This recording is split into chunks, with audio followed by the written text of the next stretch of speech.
It is Sweet 16 season. Yes, all of the madness has become. These are the 16 teams that remain with some of their stars representing them. Terrika, thank you for joining me today. I am so excited to talk about the Sweet 16. So many great matchups. First of all, let me just ask you, Terrika Foster-Brasby, how is your bracket doing? How is it holding up? And I know you're sneaky because you had two. I do, but the main part of my bracket is still the same. Like it's just for me, just so I can give everybody a quick understanding of how I pick March Madness brackets.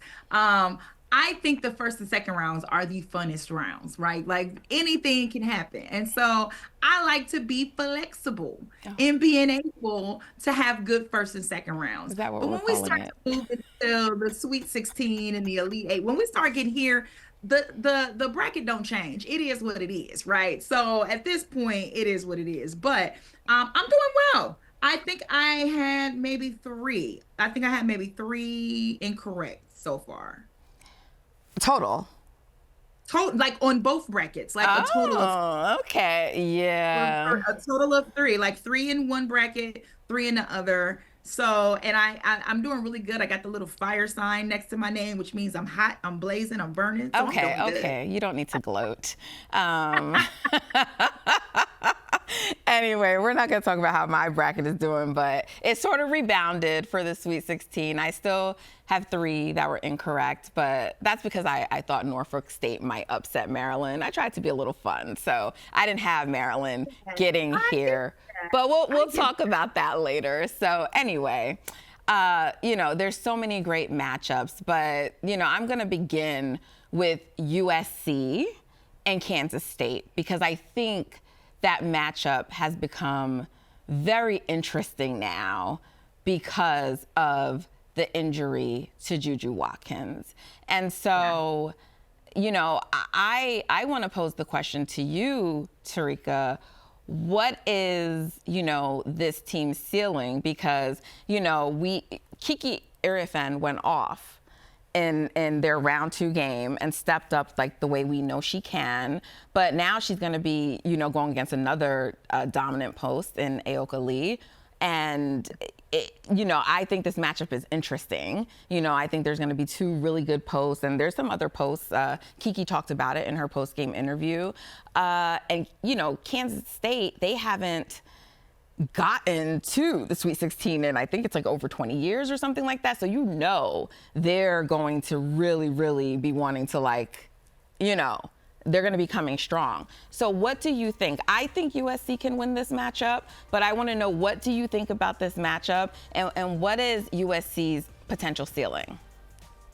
Yeah, well, you know what? I think that Juju's injury will actually be the thing to help galvanize this team, right? Because now they may feel like they have that something to prove. And that something to prove could easily be we are still a good team with or without our star. So I think that this is a good opportunity for them to use that as motivation and use that as fuel to move forward. You're right. Kiki Iriafen will probably need to have the game of her life similar to what she did against Mississippi State. But I also think this is a great opportunity for other people to step up too. Rhea Marshall, she's going to have to step up. Kennedy Smith, Avery Howell, Kaylee Heckle. If you think about Monday's game, they combined for 41 points.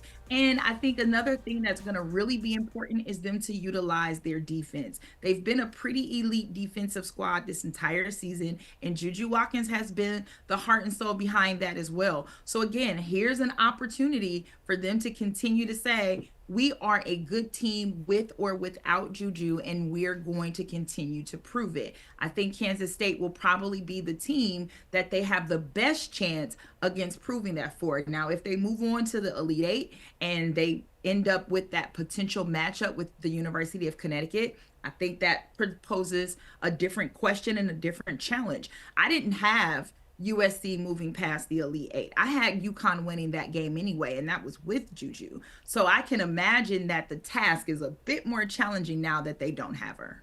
Okay, so what does K-State have to do to go in and get that victory? Yeah, well, I think K-State is going to have to do exactly what they did against Kentucky, and that is to continue to shoot well and shoot efficiently. Ioka Lee being in that lineup gives them such a huge advantage in the post, and they look good when she is back on the floor. But again, they have to continue to have people shooting over 40% from three. Poindexter went off. Girl was like, listen, she was like, sis, wherever you give me this ball behind this arc, I'm going to smash it. They're gonna need that again from her. All right. Well, I know a matchup that you're really looking forward to is NC State taking on LSU. So, you know, I think of this like if the last matchup was the battle of the post, I feel like this one is a battle of the guards. And no disrespect to Anissa Morrow, because I know she will put her name on this, but woo! I mean, come on, talk about some of the backcourts in this matchup. Since I know you were really looking forward to this, talk to me about this. Tell me about LSU and what they have to do, or is NC State going to move on and keep, you know, trying to get back to the Final Four again? Well, you know what? I'm going to tell you one thing that I love when it comes to seeing a team matchup is just good old-fashioned revenge, okay? And LSU got a good win over NC State earlier this year, okay? They out-rebounded NC State by 20 points. They played incredibly well. And I know that what happens in November is very different than what happens now, as it should be. But don't think for a second that these players don't remember when they had took an L to a team and how that is going to be a factor in how they play them the next time around. And I think the way Isaiah James and Sanaya Rivers have truly stepped up and grown over the course of this season, I think this poses, as you mentioned, a great opportunity for these backcourts to show off. Flau'jae Johnson, is going to do her. She's going to score. Michaela Williams ain't been stopped this whole time, and I don't think it's going to stop right now. So I think that the way that they have clicked along with Morrow has been incredibly important to the success offensively of this LSU team. But I want to see NC State continue to step up to the challenge. I want them to continue to share the ball that they have done. They've done a great job of getting all of their teammates involved and everyone getting a chance to eat. They've done also an amazing job at being able to rebound. Madison Hayes has really stepped it up. She's averaging 7.3 rebounds per game. And so I love the opportunity that awaits NC State. I do think that LSU just might be a bit more ready from an offensive standpoint than NC State may be, and they might be the ones moving forward into the Elite Eight. But I am so excited about this matchup. I just think NC State has been the number 2 seed that has been least talked about, that has been least respected, and they want to show that people need to remember they were in the Final Four in 2024. This is a great opportunity for them to do that. Absolutely. Well, a matchup that I am really looking forward to is Notre Dame and TCU. It's a rematch from earlier in the season, and I cannot wait to see how that plays out. Now, obviously, a lot of this, I think, and maybe not so much for this matchup if they can get past TCU, but a lot of this is going to depend on the health of Olivia Miles. She twisted her ankle really pretty badly. There were reports that it was like black and blue. Obviously, she's had, you know, a good amount of days of rest now since the round 2 game, but you know, it was visible in their last game. You know, she couldn't really move that well. Obviously, she was still dishing and setting up her teammates, and we know she can do that. She can pass the heck out of the ball, but you know, her health is going to be paramount to the ceiling of Notre Dame. But we also know that everything with Notre Dame starts and ends with Hannah Hidalgo. So, you know, last year she did not have her backcourt mate. We had the whole nose ring controversy. So we won't go back there. So I think Notre Dame, I expect them to come in looking to make a statement. They had a big lead earlier in the season on TCU, and they let TCU back in the game, and they lost that game earlier in the season, and that, as well as other losses, contributed to them dropping to be a 3 seed. And so people kind of went away from Notre Dame. Even though they looked great all season, people start to become skeptical of them after they had some bad losses at the end of the season. So I think they're going to be looking to get their lick back, Terrika. Yeah, I think that Notre Dame wants to get their leg back too, but I also think that people have kind of slipped on TCU a little bit. And I think that while, TCU in and of itself, as in the school or the institution, hasn't been to the Sweet 16 in I don't know how long, their starter first ever appearance. First time appearance in the Sweet 16. So there you go. But their players have been here before. Haley Van Lith has been here before. Sedona Prince has been here before. Like, these are not new.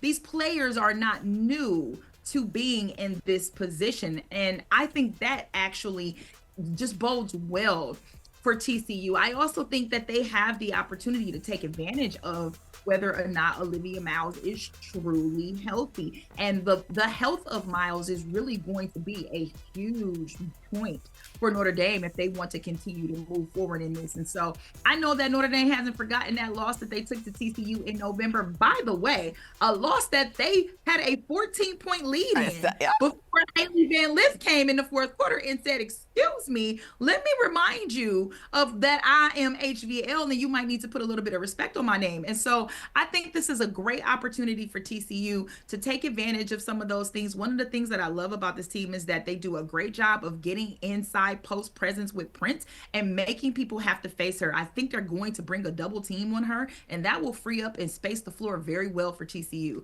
So I'm interested, and I'm gonna just go ahead and throw out a little bracket info here. I actually picked TCU to go to the Final Four. Ooh. So in both of your brackets? In both of my brackets, I have TCU. That's spicy. But you know what? So, you're doing good in your bracket, so maybe we need to listen to you. I'm saying I might know a little something that people don't know. I don't know. And look, and now that I've made it public, now it's not gonna work. But it is.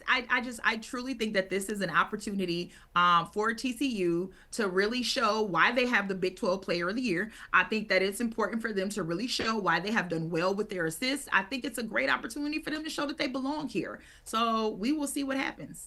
Yeah, I mean, Haley Van Lith is going to have her hands full, though, especially with Hannah Hidalgo's defense. And also, I have the Irish making it to the Final Four. I think Niele Ivey gets this squad past the Sweet 16 this year. And so we'll see. One of us will be right and one of us will be wrong, but that's the fun of March Madness. All right. Let's take it to the SEC. Let's move to the South because Tennessee and Texas. This is a clash of styles, and this matchup is so fascinating to me, Terrika. Mm-hmm. I mean, if people have not watched Tennessee all season, if you watch their last game, because we know more eyes are watching during March Madness, yeah, the way that they play, I mean, I feel so bad for Ohio State because them girls were tired. Like, they just could not keep up. Kim Caldwell with her, all right, 5 in, 5. Like, it's crazy. And they just come in with so much energy. I mean, it is just, to watch them play and the pace that they play at, they're so sneaky to me. You know, I think they could. I'm not saying they will. And I do have Texas winning this, but I wouldn't be surprised if they beat Texas. Yeah, so I agree. I also have Texas winning this matchup, but first of all, that press, Tennessee is nuts when it comes to that. And I think that's what I'm going to be interested in seeing, because if Tennessee wants to win this game, the one way that they do it, because both Tennessee and Texas have a stout defense. Texas's defense is elite. And that's honestly what has helped them to get to this point. Because if we're being honest, Texas sometimes has times where they offensively have lapses. They were one of the lowest shooting 3-point percentage shooting teams in the SEC, tied for last, as a matter of fact. And I think when you are facing a defense like Tennessee, you have to absolutely be able to, off sheer volume, be able to shoot the ball efficiently. That's something that I've seen this Texas team struggle with. So they can't have those types of lapses against Tennessee. On the opposite side of that, Tennessee does very well with shooting the ball, specifically against teams that bring defensive pressure. They are willing to take those shots. They're willing to be a bit more efficient. And I don't know if Texas is going to be able to match that. What I will say, though, is that when these two teams met earlier, the one thing that Texas did is that they were plus 15 on the boards over Tennessee. So if Tennessee wants an opportunity to come back on this Texas team, that's where they're going to have to close the gap. They're not going to have to be able to allow, they're not, going to have to allow Texas the opportunities to grab the boards, to get the rebounds, to get second chance opportunities. If Tennessee can close the gap on that, I think they have a great chance of making this a way more competitive game. Well, that one's going to be a fun one. I'm really looking forward to it. Okay, let's talk about the number 1 overall seed, okay? And they will be taking on Ole Miss. And I got to tell you, I'm proud to say that I did have Ole Miss making it here. So my bracket was right in this respect. But I do have this being the point where it ends for them. So I want to know where you stand on this. And also, I want to just give, Coach Yo a shout out and how she's led this squad. And she let it be known. She said her team is battle tested. They've played like a number of the teams right now in the Sweet 16. So we know Lauren Betts is on the other side. We know she is an unstoppable force if she wants to be. And so I know Coach Yo is going to have the scout and them prepared, but can Ole Miss beat UCLA? Can they challenge this team? What do you expect to see in this matchup, Terrika? This matchup just is such a bittersweet love-hate kind of relationship right here, because I love Coach Yo.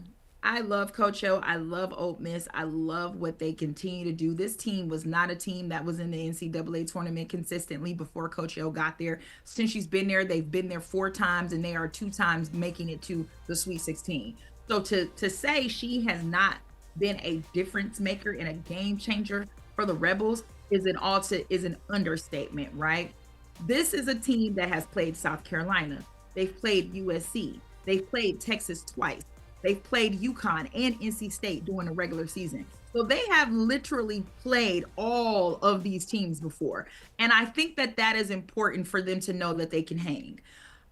What I think is the difference maker here is the obvious. It is Lauren Betts. And I just don't think that Ole Miss has anybody that can stop her. Now, Lauren Betts can stop herself. She needs to continue to come out and play with the type of ferocity that we've seen her continue to play with. And sometimes, not necessarily in this tournament, but coming into the tournament, we've seen Lauren sometimes take some plays off. We've seen Lauren sometimes start a little slow, and she's had to get her way back in it. I think if she comes out with that kind of mentality, you give Ole Miss an opportunity to think that they can win. And that is not what you want from an Ole Miss team, because they are battle tested and they do believe that they can beat anybody. But if Lauren Betts comes out and she remembers how dominant she is in a post, she gets her teammates involved. London Jones starts to make some plays happen. Gabriella starts to make some plays happen. I think this is a difficult matchup for Ole Miss. So we will see what happens. I don't put anything past that Ole Miss team. I don't put a single thing. They can literally do anything, but this may be a difficult task for them to overcome. Okay, I think we're aligned there. So listen, I'm sorry, we cannot talk about all the teams and go into detail, guys, but we know there is going to be a battle between UNC and Duke, so that should be fun. The little North Carolina rivalry. So that will be cool. I have Duke making it out of that, Terrika. I don't know about you, but I have Duke making it out of that.